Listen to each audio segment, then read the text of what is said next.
मलिनं वीरम् अनन्तवर्णार्दंसनसहावं वोच्छामि सारं केवली सुध केवली नलिनम्।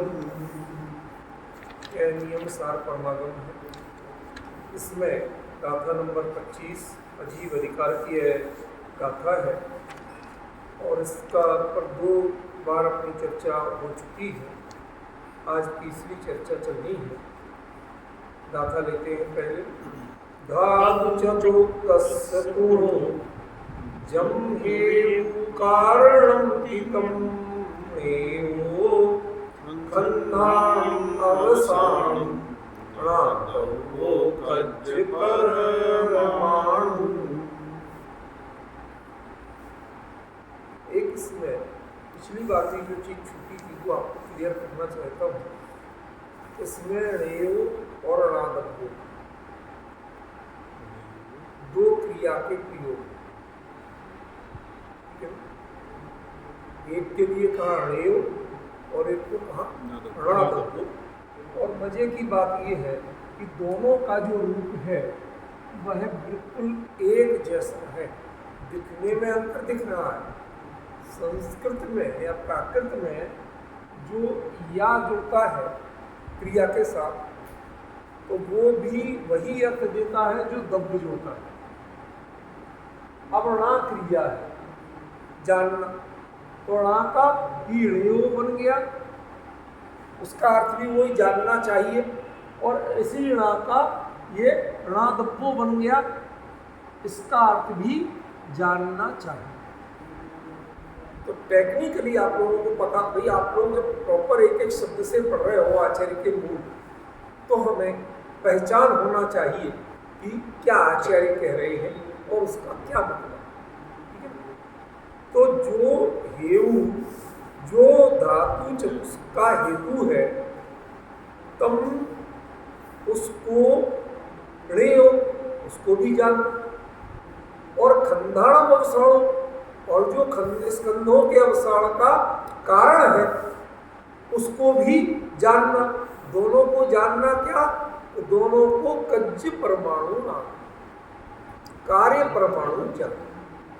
ठीक है, तो ये चर्चा अपनी पूरी हो गई थी। उसमें आज जो चलना है वो विशेष रूप से थोड़ा चला था पिछली बार, वो विशेष रूप से चलना है कि कैसे तो इससे विपरीतता का परिहार होता है और कैसे निज भावना की पुष्टि। भाई हमने कार्य परमाणु को जाना, कैसा जाना कि जो धातु चतुष्क का कारण है और जो स्कंधों के अवसान का कारण है। ठीक है, उसे क्या जानना चाहिए, कार्य परमाणु जानना चाहिए। एक चीज मैं पुनः स्पष्ट कर देना चाहता हूं कि इस प्रकरण में, इस ग्रंथ में आचार्य ने फुद्गल का कथन उल्टा शुरू किया। उल्टा माने जो स्कंद से कार्य परमाणु और कार्य परमाणु कारण परमाणु। यदि वस्तु से शुरू करना हो, निरूपण करना होता तो पहले कार्य परमाणु, फिर कारण परमाणु, फिर स्कंद, ऐसा उन्हें बताना चाहिए। यदि उनका उद्देश्य वस्तु का निरूपण होता तो वस्तु तो मूल में परमाणु ही, तो वो कारण परमाणु मूल होता, फिर कार्य परमाणु होता और फिर स्कंद। तो आचार्य ने ऐसा विपरीत क्रम क्यों लिया? क्यों? क्योंकि इसमें उद्देश्य नियम की प्राप्ति, नियम का सार जानना, नियम संलेखना के योग्य अपनी परिणति को बनाना। समझे? हम कॉन्सेप्ट समझ के चले। पूरे नियम सार की रचना क्यों है कि हमें नियम संलेखना की साधना करना है। उस नियम संलेखना की साधना के लिए क्या क्या यहाँ विपरीतता का अर्थ सारा कोई मिथ्यात्व से नहीं है, उसकी साधना से जो विपरीत है। जैसे मैं आपसे पूछता हूं मीठा खाना अभक्ष्य है क्या? नहीं, सब खाते। लेकिन डायबिटीज होने के बाद घी खाना, पकवान खाना, ये अभक्ष्य है क्या? कहते नहीं है। लेकिन यदि आपको हाई ब्लड प्रेशर हो, यदि हाई कोलेस्ट्रॉल हो, पेट ज्यादा खराब हो, या वृद्धावस्था ज्यादा होगी, नहीं पचता हो, उसी के लूज मोशन हो जाते हो जरा लेते ही, तो वो भक्ष्य भक्ष्य माने जीव हिंसा की दृष्टि से नहीं है, लेकिन अनिष्ट भक्ष्य की दृष्टि से है कि तुम्हारे लिए वो इष्ट नहीं है। भाई मेडिकल साइंस तुम्हें अनुकूल नहीं, ठीक है। तो इसका मतलब है कि इसमें विपरीतता का परिहार माने जो नियम संलेखना के विपरीत जो कार्य है, या विपरीत जो अभिप्राय है, या उसके विपरीत जो समझ है, जैसे अन्य लोगों में या आयुर्वेद वगैरह में कहते हैं आयुर्वयी घृतम, घी को आयु बढ़ाने वाला। अब आयु किसी से बढ़ती नहीं, और मतलब आपके आयु बल को पुष्ट करने वाला घी माना जाता। तो जो ये बात कह दी कि आयुर्वयी घृतम, अब नियम संलेखना में वही घी, चाहे वो अटपहरा हो चाहे कैसे, अब आपको बिल्कुल सादा उबला लेना चाहिए, ठीक है ना। तो जो जो जानकारियां आपको दूसरे अर्थ में मिली थी, वो इसके अर्थ में विपरीत हो सकती है। अन्य जगह जो चीजें आपके लिए 100% परमिटेड है, वो इसमें निषिद्ध हो सकती है, समझे। तो विपरीतता के परिहार का एक सावधानी से अर्थ ये है। अभी तक हमने क्या समझा था कि वस्तु की समझ में जो विपरीतता है, वस्तु के स्वरूप के निर्णय में जो विपरीतता है, पर मैंने विचार किया, अभी कल जब शाम को संजय भाई का ट्रेन में फोन आया, उसके बाद बात ठीक है, नहीं हो पाती, जल्दी ट्रेन में डिस्टर्बेंस हो जाता है। फिर मैंने उस पर विचार किया, तो ये पॉइंट है विशेष। मैंने कहा देखिए, यदि हम ये कहें कि निज भावना निमित्तम, तो आपने लगा दिया कुंदकुंदाचार्य की भावना के, उसमें लेवल कुंदकुंदा ले ली, और विपरीतता का परिहार आप बिल्कुल स्वर्ण वाले का ले लो। ये दो वो ग्रंथ ही निज भावना निमित्तम, तो उस विपरीतता का परिहार वो भी कुंदकुंद विपरीतता क्या कर सकते हैं, समझ रहे ना। तो वो श्रद्धान की विपरीतता, वो विपरीतता किसकी है? जो चरणान योग की दृष्टि से, नियम संलेखना की साधना की दृष्टि से जो चीज विपरीत हो सकती है, जो उसमें बाधक हो सकती है, उस व्यू से देखो आप, वो विवेचन को खाली जिनवाणी में क्या कहा है, अभी इसमें अंतर क्या पड़ रहा है, इसमें सारा कथन आगम में जिनवाणी में क्या क्या कहा उस हिसाब से व्याख्या की है। और आचार्य क्या कहना चाहते हैं कि तुम इसे नियम संलेखना की दृष्टि से देखो, कहीं ये इसमें तुम्हें कुछ नया मिलता है, उसकी पुष्टि के लिए कुछ विपरीतता दूर होती है, वो क्लियर, ठीक है। और उससे फिर तुम्हारी संलेखना की भावना कैसे पुष्ट होती है, वो क्लियर, ठीक है, क्लियर हो। तो हमारे लिए ये तय करना कि जो धातु चतुष्क का कारण है, हेतु है, पिछली बार हेतु कारण में भी अंतर बताया था, तो जो धातु चतुष्क का हेतु है वो भी वो कार्य परमाणु है। माने एक कार्य परमाणु का स्वरूप क्या हुआ कि जो धातु चतुष्क का हेतु, और उसका दूसरा अर्थ क्या हुआ कि जो स्कंधों के अवसान का कारण, उसे क्या जानना, उसे कार्य परमाणु ऐसा जानना। अब ये बताओ कि कार्य परमाणु के निर्णय करने से आपकी किस विपरीतता का परिहार होगा, तय तो करना पड़ेगा। अभी जो मैं बात बताने वाला हूँ भाई साहब, आपको थोड़ा सा एकदम चौंकने जैसी बात लगेगी, अरे इसमें ये भी हो सकता था। देखो, जब युवावस्था से जिज्ञासा पुष्ट होती और वृद्धावस्था में क्रमशः क्षीण होती, स्कंद पुष्ट और जितना पुष्टि है उतना स्कंद, और जितनी क्षीणता है वो धीरे धीरे कहाँ बढ़ गया? कार्य परमाणु। कार्य परमाणु आगामी धातु चतुष्क का कारण बनेगा। मतलब समझ पता है, संकेत करता हूं मैं, पहले उत्तर थोड़ी।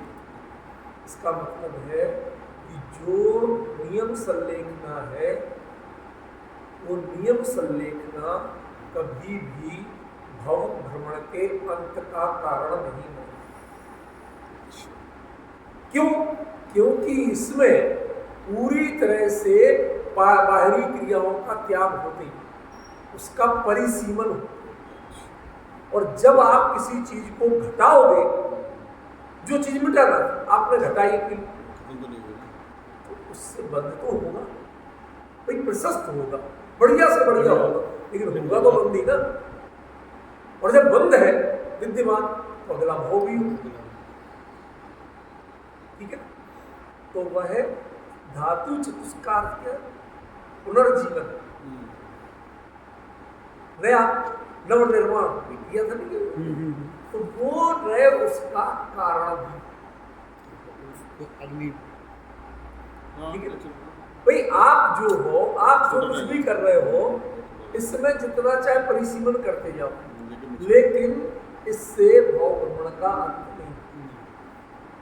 और दूसरा, ये बड़ा सटीक एनालिसिस है कि यहाँ कुछ स्वीकार कर रहे कि जितनी चाहे साधना करनी इस भाव से भाव भ्रमण, इस भाव में ऐसे स्थितियां तो मिलेंगी कि आगे उत्तम से उत्तम भाव मिले, उत्तम से उत्तम हमें वैराग्य के संयोग मिले, परिस्थितियां मिले, परिणाम उतने उत्तम से उत्तम हो कि जिससे गारंटी से तीसरे भाव में मोक्ष जाए। ये सब तो मिलेगा, लेकिन क्या नहीं मिलेगा? उसी भाव से मोक्ष नहीं, इतने तो है ना। जबकि जो संलेखना में पंडित मरण आदि होते हैं वह उसी भाव से मोक्ष जाने वालों को, संलेखना या समाधि मरण के 5 भेद मुख्य, उनमें एक भेद का नाम पंडित मरण है। केवली होके देह जब छूटती है तो उसे पंडित मरण, इसीलिए मैंने कहा था कि पंडित माने केवली। कई बार जो शब्द का विरोध करता हूं, अब समझ में, पंडित माने केवली, तो पंडित मरण माने केवली के जो देह का अंतिम देह का वियोग होता है उसको पंडित मरण, वो समाधि मरण का भेद है, नियम संलेखना का भेद। नियम संलेखना माने मैन संलेखना के लिए अपने आप को मेंटली, फिजिकली और बाकी संसाधनों से प्रिपेयर करना, तैयार करना, उसका नाम नियम संलेखना। जैसे अचानक कोई आ जाए तो आपके चीज ही नहीं, और जब पहले से सूचना हो कितने मेहमान आने वाले हैं, तो उसके हिसाब से आप अपने घर को, अपने किचन को, सबको तैयार करते कि नहीं करते भाई साहब? ऐसे ही अपने आप को उसके अनुकूल तैयार करें, इसका नाम क्या हो? नियम संलेखना। तो नियम संलेखना में धातु चतुष्क का कारणपना विद्यमान हो। धातु नाम क्यों दिया था? पुनर्निर्माण के लिए, पुनर्चक्र के लिए, ठीक है, पुनर्जीवन बताया था। तो वही बात है कि इससे नियम संलेखना की साधना से कितनी उत्तम होगा, लेकिन अगला भाव तो होगा। इसी भाव से मोक्ष नहीं, ये कुंद कुंद पर भी लागू पड़ती है बात और नियम संलेखना पर भी लागू पड़ती है। सही, दोनों बातें क्लियर है, समझ रहे? सही। अब दूसरा देखो, खंडाणम अवसाणम, स्कंधों का, अब ये ध्यान रखना, अब आज जो चर्चा चल रही ना, ये असल में सीधे सीधे पुद्गल की नहीं चल रही, अब ये हो गई सिंबॉलिक, प्रतीकात्मक, ठीक है ना, क्योंकि अब नियम से लेखना ले रहे हो, हम उस पर बात नहीं कर रहे। तो खंडाणम अवसाणम कारणम, ये जो स्कंध है ना, जितनी पुष्टि हुई है इसका अवसान करो, क्षीण करो, कमजोर करो, अन्यथा संलेखना नहीं हो सकती। शरीर जितना हृष्ट पुष्ट बलवान बना रहेगा, अंत समय की संलेखना जो होती है वो कतई नहीं कर सकती। जब इसके तत्व कमजोर पड़ते हैं बिल्कुल, तो वो आपकी आध्यात्मिक चेतना में बाधा नहीं बनती। जितना माल पानी इसमें इकट्ठा रहेगा उतना ज्यादा वात पित्त कफ को वो बढ़ाएगा। वो उनकी एनर्जी है, वो आपकी एनर्जी नहीं। उससे बनेगा क्या बताओ? आप जितना घी खाते हो, जितना बल बनता है, बराबर चर्बी तो बनती है, मांसपेशी तो बनती है। ये ज्यों ज्यों गलेंगे तो नतीजे में बनेगा क्या भाई साहब? जितने मसल होंगे ना, यही हाथ नहीं उठेगा, यही हाथ नहीं उठेगा। गवा पहलवान था हमारे एरिया का, दुनिया का सबसे बड़ा नामी पहलवान, अपने नाक की मक्खी उड़ाने के लिए दूसरों से रोता था। उसके अपने हाथ ही इतने भारी भारी थे कि जब बल क्षीण होता है उसके बाद वो ही नहीं उठते थे, उससे अपने नाक की मक्खी नहीं उठती, उसके लिए दूसरों पर आसर। नियम संलेखना माने आप अत्यंत स्वाधीन, देह और संयोग की दृष्टि से भी स्वाधीन बनने की कोशिश करो, तब नियम संलेखना है। यदि आप पराश्रित रहने की कोशिश करते हो, इसका मतलब नियम त्याग का नाम नियम संलेखना नहीं है। खान पान घटाना वो होता है वो भी, लेकिन अकेले उसका नाम नियम संलेखना नहीं है। नियम संलेखना का मेन कॉन्सेप्ट है कि आप अपने आप को 100% स्वाधीन बनाने की प्रक्रिया, किसी से सेवा नहीं कराना पड़े, इसके लिए खंडाणम अवसाणम कारणम, ये जो इसके स्कंध है ना, ये धीरे धीरे धीरे धीरे ऐसे गलाओ कि ये गल के घुल के आप स्लिम ट्रिम रह जाएं, तो आपको बात पित्त कफ नहीं बढ़ेंगे, नहीं भड़केंगे। और यदि इसमें ईंधन बचा रहेगा तो वो ईंधन बात पित्त कफ ही बढ़ाएगा और कुछ नहीं करेगा।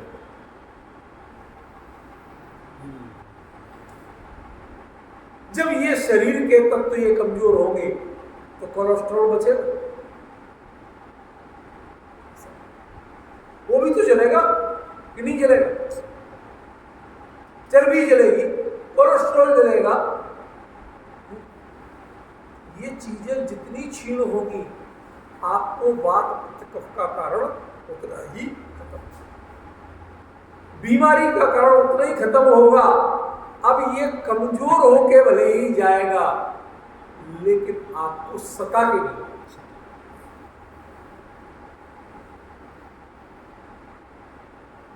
मतलब समझ में आया? आज का बिल्कुल ही अलग बैठ है। वो जो जिस दिन चल गया वो चल गया, अगले दिन बिल्कुल नया कॉन्सेप्ट आता है, ठीक है ना? स्कंधों के अवसान का कारण है ये नियम संलेखना, स्कंधों के पोषण का कारण, स्कंधों के निर्माण का कारण। यदि आपके स्कंध नहीं घट रहे तो हम तब भी बढ़ रही है। हम तो 224 घंटे में एक बार आपने किसी पर कमेंट्स नहीं करना, सरल भाव में समझना। अरे जब तुम्हारी चर्या इतनी मर्यादित तो इतनी तपकी है, तो ये कितनी बड़ी कैसे होती है, कैसे लटकती है। ये सब जितनी तोड़ समझ लेना उतने ही ज्यादा विकार का कारण है, उतना ही संलेखना उसकी हो ही नहीं सकती।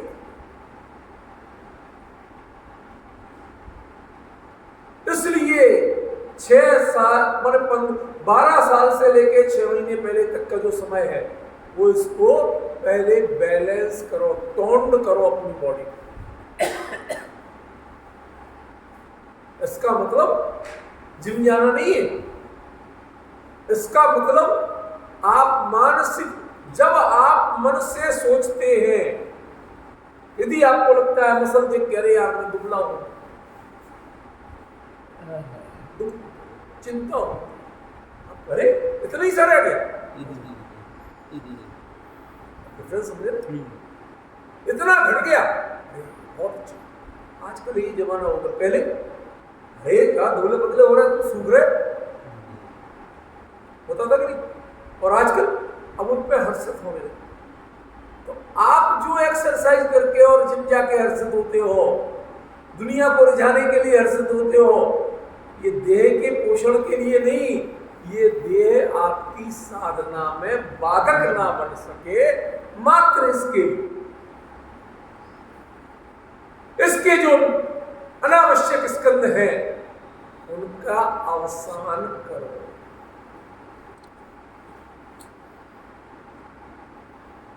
उनका जितना अवसान करोगे उतने ही तुम अपने साधना के लिए समर्थ रह सकोगे, और इनका जितना संग्रह रहेगा आपका उतना, आप लाख कोशिश कर लो। मैं किताब जो लटकाई ना भाई सब, कई लोग कह रहे यार तो कह तैयार, और अब कहाँ गई संलेखना वाली।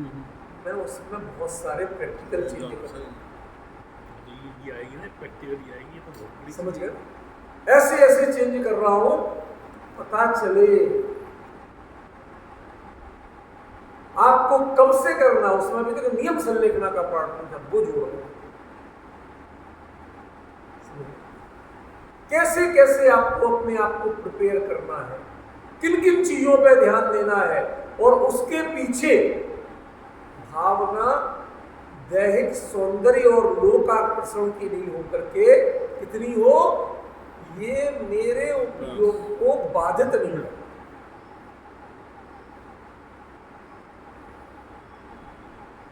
यदि ये उसके बाद भी मेरे उपयोग को खींचती है, चिंता का कारण बनाती है, अरे ये हो रहा वो हो रहा, तो बेकार है। फिर आपका वो सोकॉल्ड त्याग, संयम, मर्यादा किसी काम की नहीं। कैसे करना, कितनी करना, ये एक नया कॉन्सेप्ट बता रहा हूं आज। सामने वाले तो सुने और दूर वाले ज्यादा सुने, मैं ये कह रहा हूं। कैसे करना, इसके लिए किसी ग्रंथ में कहीं कुछ नहीं दिया, ये आपको अपना देखना। हर एक के शरीर की प्रकृति भिन्न है, कोई पर्टिकुलर चीज थोड़ी सी लेते ही किसी को एकदम तकलीफ बढ़ती है, आप अपने विवेक से, और कोई एक चीज बिल्कुल बंद करने से तकलीफ बढ़ती है। इसकी अभिलाषाओं को भी नियंत्रित करना, और इसके उस अतिरिक्त जो भाई आपके हिसाब से तो गंदगी, चर्बी आदि कोई बढ़िया चीज तो होती नहीं, ओवर मसल्स कोई बढ़िया चीज तो होती नहीं, ठीक है। तो उनके क्षमता घटा, उनका नवनिर्माण घटाना, जो एक्सेस है उनको घटाना, लेकिन देह की दृष्टि और देह के व्यायाम से नहीं। आप अपने जीवन को इतना मर्यादित बनाओ कि जिससे ये ऑटोमेटिक, उद्देश्य ये आपके उपयोग को विकृत नहीं कर, डिस्टर्ब नहीं कर पाए, ये है उद्देश्य। ये नहीं है कि तुम स्वस्थ रहो, तुम मजेदार रहो, ये देह की चिंता नहीं। क्योंकि हमारे यहाँ कहा जाता है, बड़ा गजब का श्लोक दे रहा हूं, हमारी एकदम ख्याल, आचार्य भट्ट कुंद देव रहे, उत्तमा स्वात्म चिंता से देह चिंता च मध्यमा, अधमा काम चिंता से पर चिंता अधमा। आज इसका ही अर्थ समझ लो, मजा। उत्तमा स्वात्म चिंता से मैं अपने आप में कैसे समुन्नत बनूं, चिंता करना तो इसकी जीवन बीता जाए, कभी कभी थोड़ा सुन लेते हैं, कभी बंदर भी आते हैं, तसल्ली अपने को दे रहे हैं, लेकिन अंतरंग काम क्रोध आदि की वृद्धि है, देह और पर की चिंता की वृद्धि है। जो जो बड़े हो रहे हो उतनी उतनी चिंताएं लाद रहे हो, निर्भर हो रहे हो। पता ना, समझ रहे? तो आप किसको ये मुगालते में डाल रहे हो? दूसरों को क्या खुद को? इसलिए इस सब चक्कर में मत पड़ो। इसको उतना करो कि ये तुम्हें डिस्टर्ब नहीं करे। अपना टाइम टेबल और अपना चार्ट, डाइट चार्ट खुद बनाओ, जिससे ये कूदती ज्यादा है, प्रसन्न होती है, पुष्ट होती है, उनसे अपने आप को। लेकिन जिनसे आपको उल्टा डिस्टर्ब करने लगी अभी के अभी, उतना आप बनाएगा। इसलिए नियम संलेखना में त्याग का कोई चार्ट कंफर्म नहीं। इंद्रिय विषयों की पुष्टि का त्याग है, लेकिन कोई भी चीज ऐसा त्याग नहीं है कि जिससे उल्टे आपको परेशान हो। ये शरीर इतना डिस्टर्ब करने लगे, मशीन खड़खड़ाने लगे कि आप चले ही नहीं। गाड़ी में मोबिल वगैरह डालते, साइकिल, गाड़ी स्मूथ चले, गाड़ी को ताकत देने के लिए स्मूथ चले, खड़खड़ाए नहीं। इसलिए आपको आहार पानी वो उतना कई बार अच्छा भी देना पड़ा, उसकी बुराई, लेकिन किसके लिए? बल तन पोषण के लिए नहीं, ये आपके उपयोग को डिस्टर्ब नहीं करता। अब आपके शरीर में क्या प्रकृति है और कौन सी चीज अनिवार्य है, वो आप अंत तक रखें, लेकिन इतनी मत रखना कि उससे इसका बल बढ़ने लगे। ये बड़ा बैलेंस का पॉइंट। खंडाणम अवसानम कारणम, स्कंधों के अवसान का कारण बना खोजो। पहले आपको ये भी पहचानना पड़ेगा कि इसमें स्कंधपना है, मोटापा है, अतिरिक्त चर्बी है, ओवर मसल्स हैं, जिन पे आप या कोई रीझे ऐसे मसल्स हैं, आपके लिए नियम संलेख। और क्या करना? खंडाणम अवसानम कारणम, इन स्कंधों के अवसान के कारण को नादम को आप जरूर जानना। बिल्कुल बदल गया आपको भाई साहब। क्या? उन स्कंधों के अवसान के कारण को जरूर जानना, चूक मत जाना। वो विषय पढ़ो कि ये चीजें कैसे है, लेकिन साथ में ये ध्यान रखना खड़खड़ाने नहीं लगे कहीं ऑयल की अभी के कारण। खड़खड़ाई, उपयोग डिस्टर्ब किया, फायदा क्या हुआ? हमने नियम संलेखना का कॉन्सेप्ट नहीं समझा। वो कहते पहले 6 महीने इस चीज का त्याग करो, फिर उसके बाद में इस चीज का त्याग बढ़ाओ। ये जो आपके चार्ट है ना भाई साहब, मेरे हिसाब से ये चार्ट फेल। एक कॉमन चार्ट बनाओ। वो कॉमन चार्ट क्या है? इंद्रिय विषयों की पुष्टि तुम्हें जिसमें मजा आता है, वो मजा वाले चैप्टर को माइनस हो। जिन जिन में तुम्हारी जीव लपलपाती है, उपयोग चंचल होता है नाम सुनते ही, उनको माइनस समझ गया? उनके आकर्षण को भी माइनस करो, उनकी बात सुनने में भी अपने आप को विरक्त बनो। बात सुनने में भी सोच समझ के शब्द बोल रहा हूं। संसार में बात भी बड़ी खतरनाक होती है। इसलिए भाई आज किसी लेडीज को इमली शब्द बोल दो कि दांतों में खट्टापन आ जाता है, मन बदल जाता है, व्रत के दिन भी खाने का भाव आ जाता है। जब भाव आ गया तो बाहरी क्रिया तो तुमने जबरदस्ती रोक ली, बात तो बिगड़ेगी कि नहीं बिगड़ी। इसलिए उसको कमजोर करो।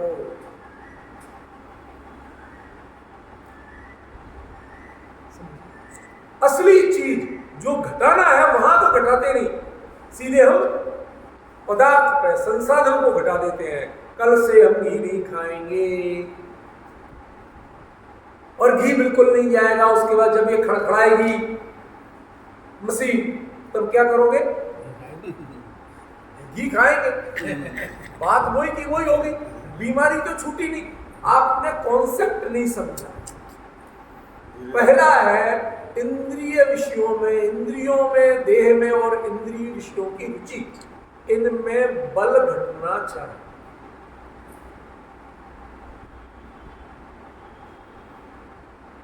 मनोबल, वचन बल और काय बल। पंकज बाबू, और कौन से बल? मनोबल, आप उनका चिंतन छोड़ो। वचन बल, उनकी चर्चा छोड़ो। और काय बल, उनका सेवन छोड़ो। हम ना मन से छोड़ते हैं, ना वचन से छोड़ते हैं, काय में थोड़ा बहुत छोड़ के अपने को सबसे बड़ा धर्मात्मा मानते हैं। काय से छूटना तब चाहिए कि जब मन से विचार करना छोड़ सको, जब वचन से चर्चा में रस आना बंद हो जाए, कोई सुनाए भी तो परिणाम बदलना। इतनी पात्रता प्रकट कर लो तब काय में छोड़ दो, वरना ये काय का छूटा हुआ मन और वचन को बड़ा दिक्कत है। जिन लोगों ने जो चीजें छोड़ दी, बड़े चटकारे लेके उनकी बातें करते हैं।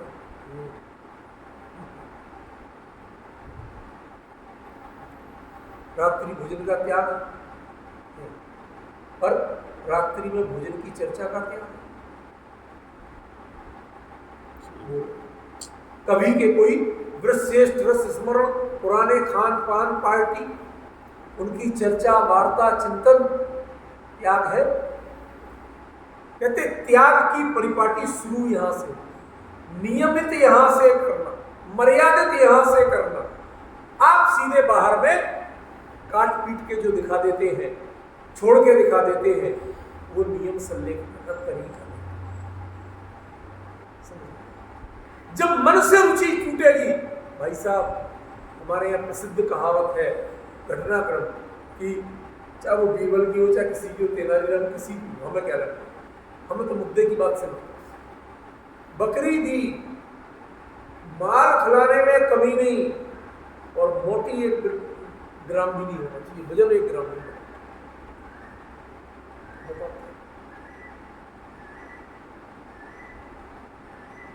शेर के सामने बांध,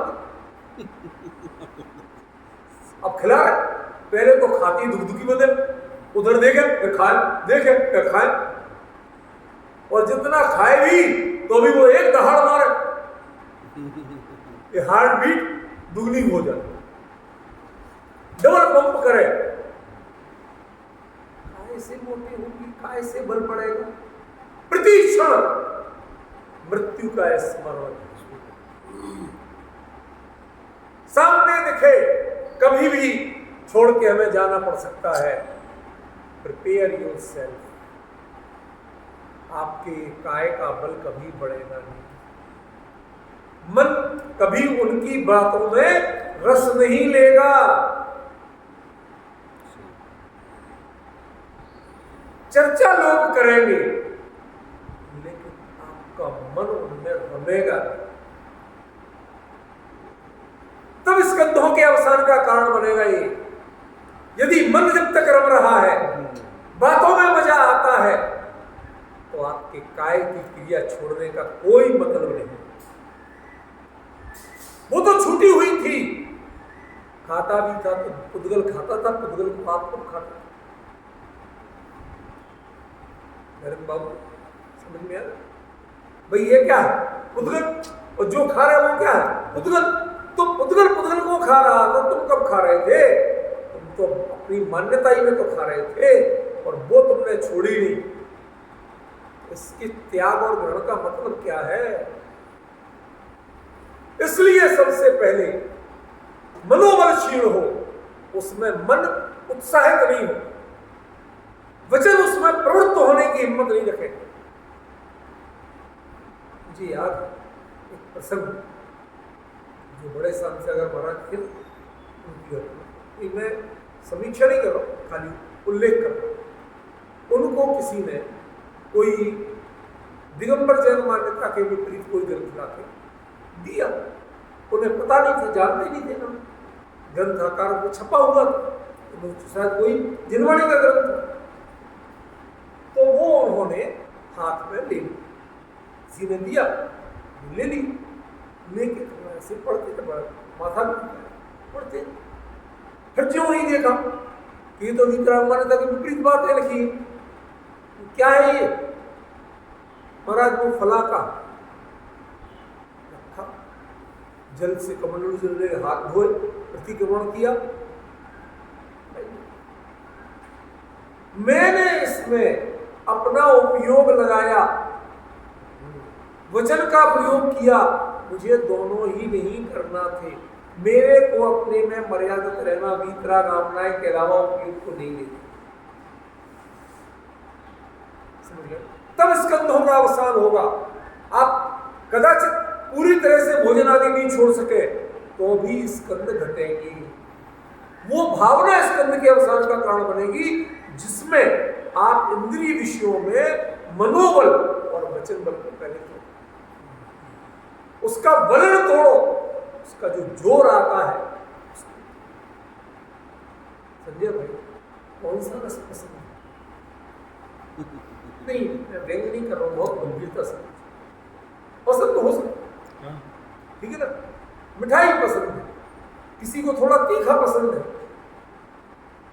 अपने आप को तौलो कि क्या तुम्हें मीठा दिखाया जाए, मीठे की चर्चा की जाए, मीठे का पुराना स्मरण आए और आपके परिणाम बिल्कुल अनासक्त रहे, बिल्कुल भी उसमें रुचिवंत नहीं हो, है हिम्मत? क्या है मेंटली प्रिपेयर्ड? नहीं है तो माफ करना, नहीं खा के भी आप पुष्ट हो सकते हो और खा के भी दुबले हो सकते हो।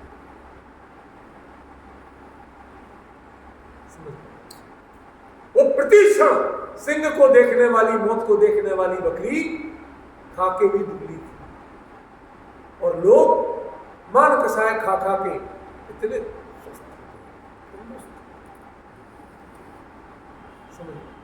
बाहर में त्याग करते हैं रोटी का, लेकिन मान कसा उतनी ज्यादा खाते। ये नहीं घटता है। स्कंधों के अवसान का कारण मात्र बाहर का त्याग नहीं है, स्कंधों के अवसान का कारण असल में वह कार्य परमाणु है, वो मुद्दे की चीज है जिससे ना आपका मन और वचन ये दोनों उस जगह से हटे, दोनों की रुचि, दोनों का बलन वहां से टूटे तो काय का अपने आप टूटता। फिर कदाचित कुछ सेवन करना भी पड़े हितादि का, कभी किसी को ज्यादा खुशकी बढ़ रही है और कोई बात हो रही है तो भी वह उस खड़खड़ापने, बोला था ना, खड़खड़ाहट के लिए रोकेगा, वह इसमें बल नहीं देगा।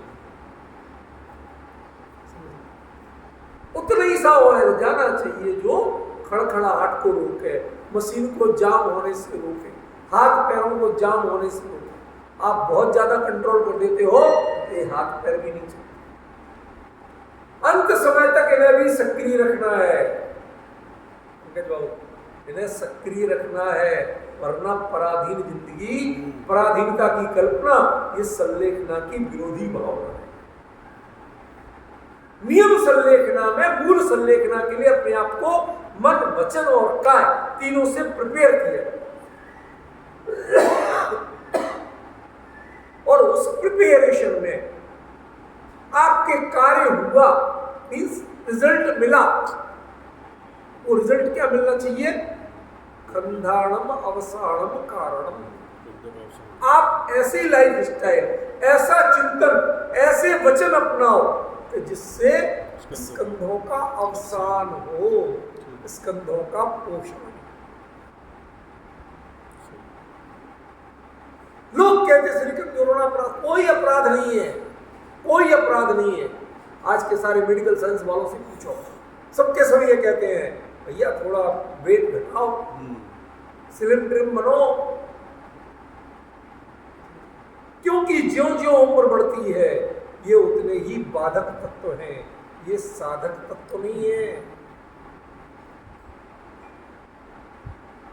ये जब पिघलेंगे तो ये बात पित्त कफ बनाएंगे, ये आपके लिए कुछ भी अनुकूलता बनाने वाले। इसलिए कंट्रोल करने की बात करते हैं और कुछ कंट्रोल करने की बात। यहां तक तो हुआ विपरीतता के परिहार का पक्ष। अब ले रहा हूं मैं निय भावना, इससे मुझे किस निज भावना, स्कंधों का अवसान हो। संसारी जीव दो तरह की भावना, एक उसे देख करके खिलखिल होती और कुछ स्लिम ट्रिम होते देख करके बड़े प्रसन्न होते। दोनों ही भावनाएं अत्यंत बाधक हैं। क्यों? क्योंकि दोनों देह दृष्टि सिखाती है, आत्मदृष्टि नहीं। और संलेखना की साधना अपने को संभालने की साधना है, देह को संभालने की साधना। आपका फोकस इस पर बना रहता, कितने घटे, कितना वेट हुआ। हर घर में मशीन होगी, पहले किसी की नहीं होती, तो बस अगर हर घर में होगी। कई लोग तो इतने मतलब विचित्र मूडी हो गए हैं, खाना खा के तुलते, खाना खा के तुलते, कितना बड़ा।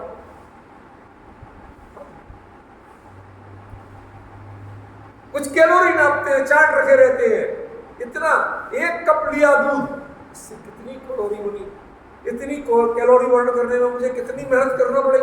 कहाँ टेंशन में पड़े हो भाई, ये इसके लिए नहीं था। नियम संलेखना सिखाती है, बाहर की मर्यादा अपनी अति अनिवार्यता के लिए रखो, बाकी सबकी चिंता तक छोड़ दो, चिंतन छोड़ दो, वचन छोड़ दो। अंदर में अकेले स्वरूप की भावना के लिए मन को, वचन को और काया को समर्पित करो। भाई साहब, अभी से करने की बात है, लास्ट में करना चाहूंगा।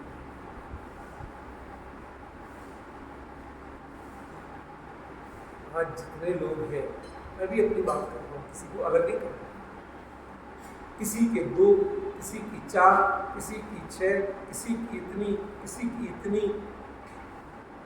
ये दवाइयाँ टेबल पर डाइट चार्ट के साथ रहने में गलत क्या? और ये इन पर आश्रित हो गए तो इनकी मात्रा बढ़ेगी घटेगी और इनके साइड इफेक्ट बढ़ेंगे घटेंगे। क्यों? क्योंकि आपने देह के स्कंधों का अवसान का कारण पना नहीं खोजा है।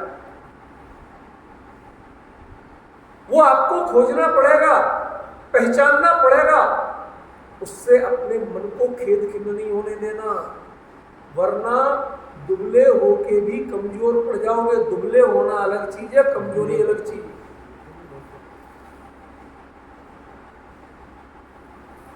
मन प्रफुल्लित रहे, परिणाम प्रफुल्लित रहे और शरीर कृश होता जाए, कोई अंत समय तक ये मेरे इशारे पे चल तो रहा है। हमने जिनवाणी उठाना चाहिए तो बैठ के पढ़ तो रहे हैं।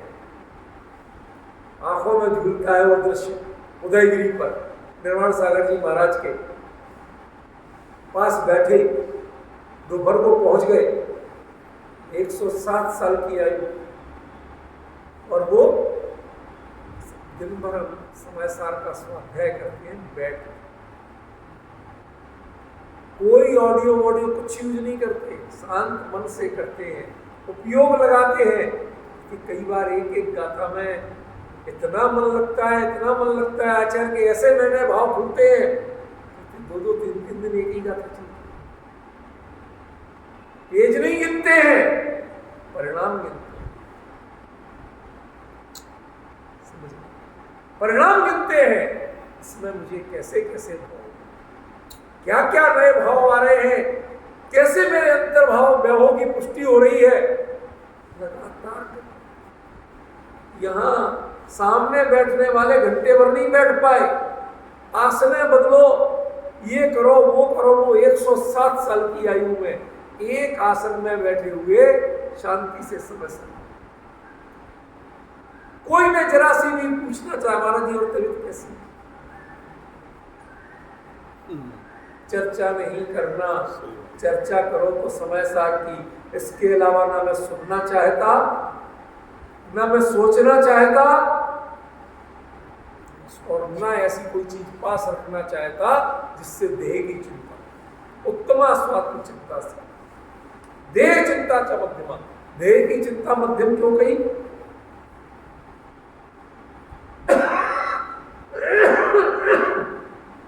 संजय भाई, देह की चिंता मध्यम क्यों कही? इसलिए कही कि इससे एकदम विरक्त मत हो जाना। क्यों?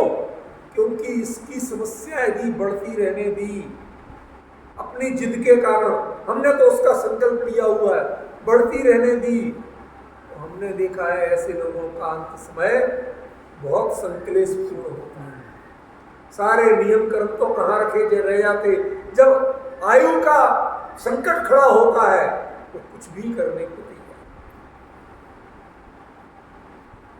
हमारे एक रिलेटिव थे, बड़े धुन के धनी, आएंगे बहुत कहेंगे भोजन तो कर लो, 11 बज गए, नहीं अब तो आहार जी जाके ही आहार करेंगे।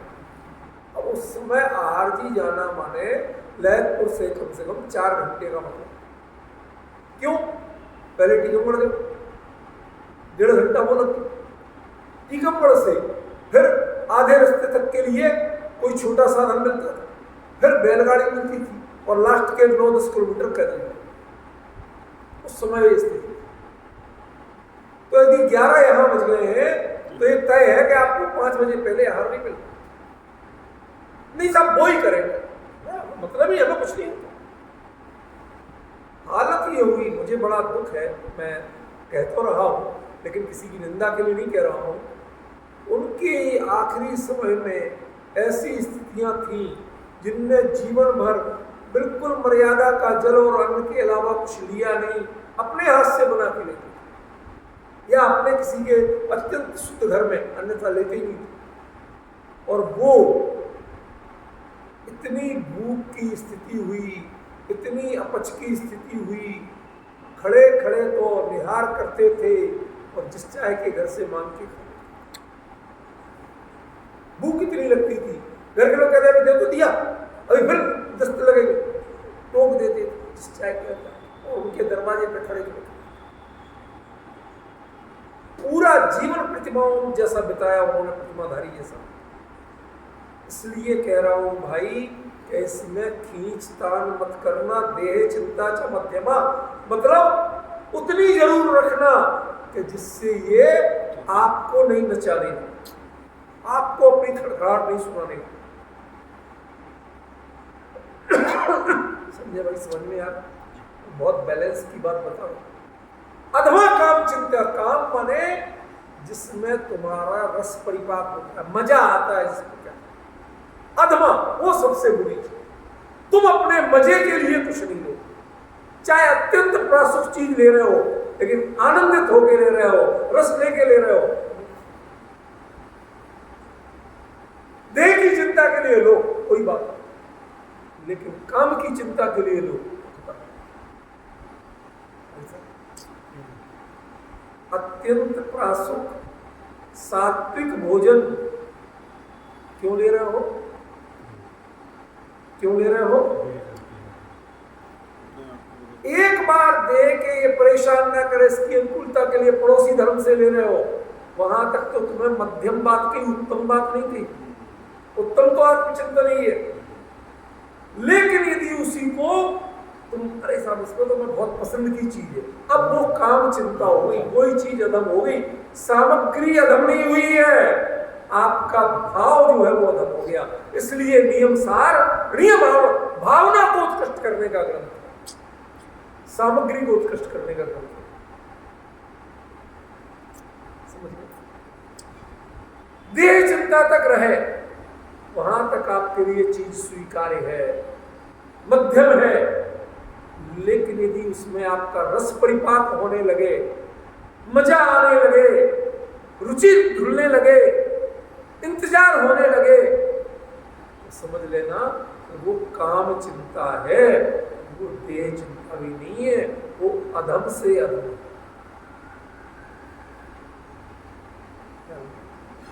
इसलिए कहा कि खंडाणम अवसानम कारणम, स्कंधों के अवसान का कारण, उसमें तुम कार्य यानी प्रयोजन देखना, वो सूक्ष्म कितने ही हो, परमाणु जितना सूक्ष्म हो, लेकिन प्रयोजन कार्य रूप हो, प्रयोजन रूप हो, तुम्हारी कार्य सिद्धि उसमें हो। गुड़ की भेली, गुड़ की भेली अच्छी चीज है, और बढ़िया क्वालिटी की मिश्री, और केसर की मिठाई, सब बढ़ रहे, लेकिन इन सामग्रियों में एक इतने से हीरे की कड़ी, तो क्या कीमती, आकार किसका बड़ा है और भाव किसका ज्यादा है? जिसमें आपके भाव ज्यादा हो, अब देखो भाव शब्द का अर्थ बदल रहा है, जिसमें आपके भाव ज्यादा हो, उनको बल मिलता हो, वो तो बहुत हो, और बाहर में आकार थोड़ा हो,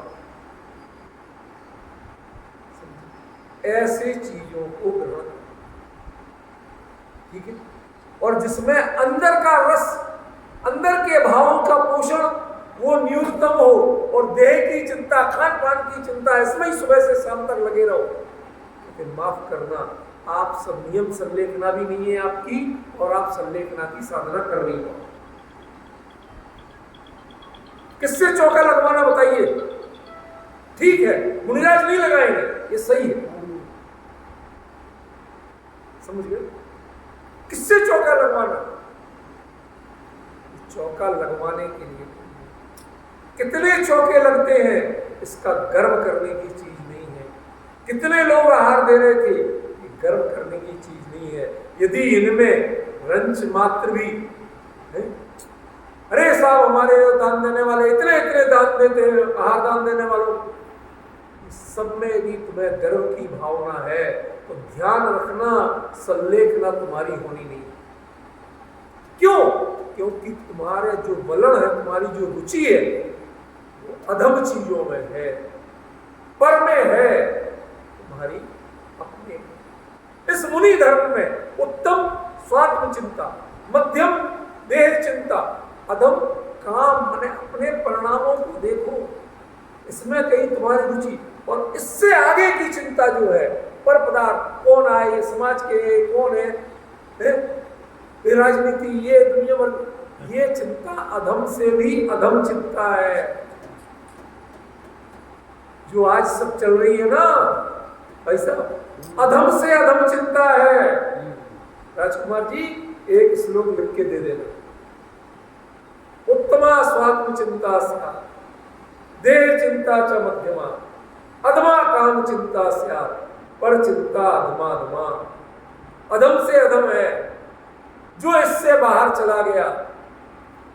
एक देखो तो निज स्वरूप को, दूसरा थोड़ा बहुत ध्यान दे लो भैया, शरीर की पिछुलता आकुलता तो नहीं बढ़ रही, ऐसी चीजों से बचो, और तीसरा अधमा काम चिंता से, किसी से तुम्हारे अंदर में आसक्ति के भाव को नहीं हो। देह में भले ही बीमारी कितनी हो, कैंसर जैसी हो, तो भी ना उससे विरक्ति के जल्दी छूट जाए, स्पिंड छूट जाए, ऐसे ये भी आसक्ति ही है। समझ गए? घबराहट है, चलो दूसरी मिलेगी, इससे तो पिंड छूटेगा, गलत है। समझ गए? ये अधम है, अधम कार्य मत करना। और इसके अलावा समाज की, राष्ट्र की, फला की, ढिमका की, ये जितनी चिंता है ये अधम से अधम है।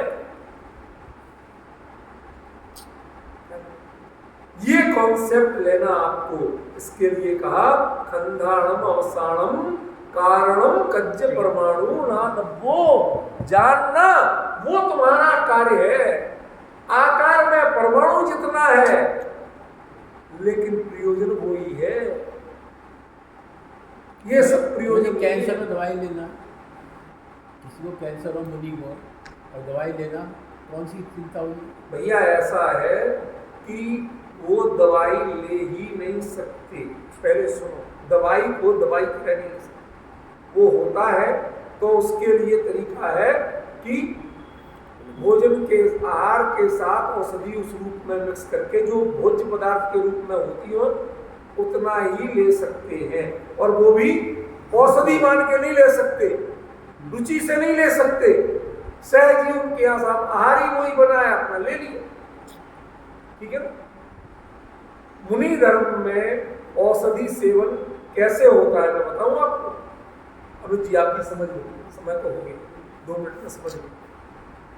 जो थाल दिखाया जाता है क्या क्या है, तो मुनिराज जो औषधि शास्त्र के, आरोग्य शास्त्र मधिगम में मुंडर विपश्चित, वो बड़ा ज्ञानी मुनि है जो आरोग्य शास्त्र को जानता है। किससे मेरे बात कब क्या बढ़ सकता है, उन चीजों को हटवाता है। मेरी पसंद या नापसंद नहीं हटवाता, उन चीजों को हटवाता है जो बात कब बढ़ा सकते हैं, और जो सात्विक रूप से थोड़ी सुंदर पूर्ति कर सकते हैं उन चीजों को आहार देने की अनुमति देता। वो औषधि ज्ञान ऐसा रखना, इसलिए नहीं कि चुन चुन के कोई फला दवाई ला दो, फला तेल ला दो, ऐसा। कहा था माता जी को पेट में कैंसर है, जो कुछ भी है उससे बात को भाई आपने पूछा उत्तर दे दिया, उसको ज्यादा विस्तार क्यों कर रहे हैं? ठीक है, हमें ये देखना, उनको भी जाना है, बताना माता जी स्कंदों के अवसान का कारण, उसको तुम्हें जानना, उसको अपने जीवन का साधना का प्रयोजन जानना। ये क्षीण होते हो तो हो, लेकिन तुम्हारा मनोबल और आत्मबल क्षीण नहीं होना चाहिए। मैं ज्ञायक भगवान आत्मा हूं, शाश्वत तत्व हूं, देह मरे पर मैं नहीं मरता, ये भावना पूर्ण। किसमें है परेशानी? कैंसर भी है तो किसमें है? देह में है, आत्मा को कैंसर नहीं। वो परिणाम प्रबल करो, वो भेद ज्ञान प्रबल करो तो साधना होगी, वरना साधना नहीं होगी। संकलेश के अलावा कुछ नहीं होगा। समय संध्या में बोले पे संदेशना का नियम है, संदेश